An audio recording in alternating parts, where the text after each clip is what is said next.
Hey, how are you guys doing today? Greetings to all you fellow Volvo owners, especially those who drive the 200 series, and to those who drive the wagons.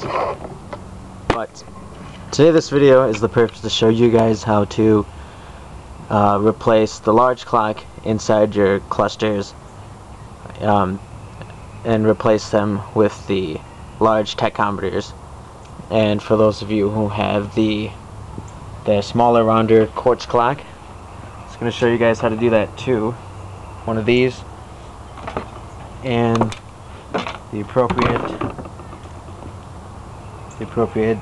wiring harness for it.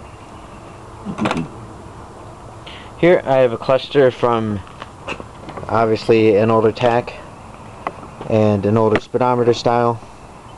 I want to say it's what, pre-86, pre-87, because speedometer is cable driven, and this one is an 82 from that wagon, but this one has the clock in place and another cable driven speedometer, but this one only hits 85, whereas the other one hits 120.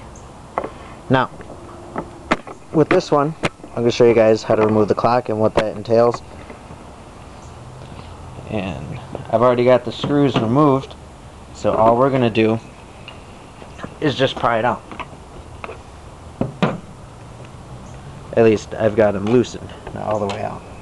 So you will see four screws, 1, 2, 3, 4, and they are all Phillips heads. So you just remove those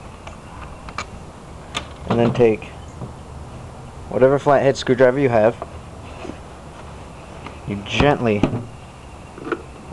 work your way under it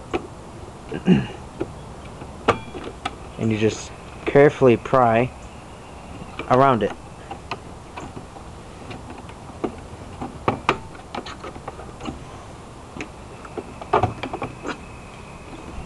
And it should come out just like that, according to who you are. And there is the large clock that's out.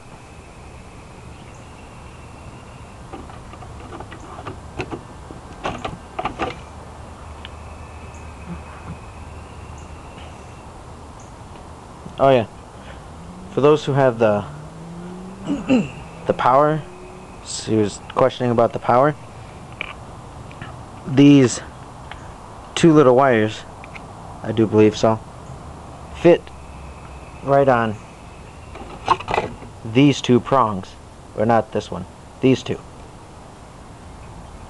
And so what that does is it supplies constant power and ground to the clock, which keeps it accurate. So I'll put this back in and we will go towards the tachometer,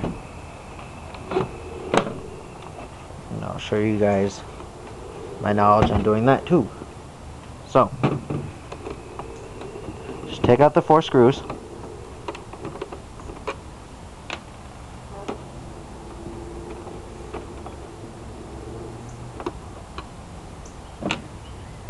put them in a pile so you don't lose them.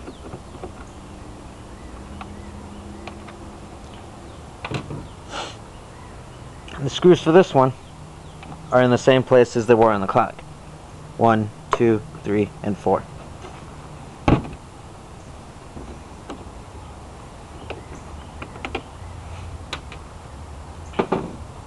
So again, just take your screwdriver, carefully work it under between the clock mounting and the circuit board.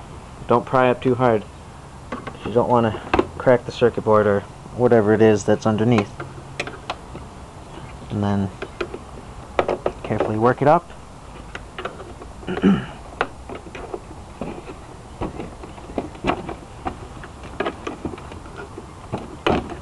It should come up just like that.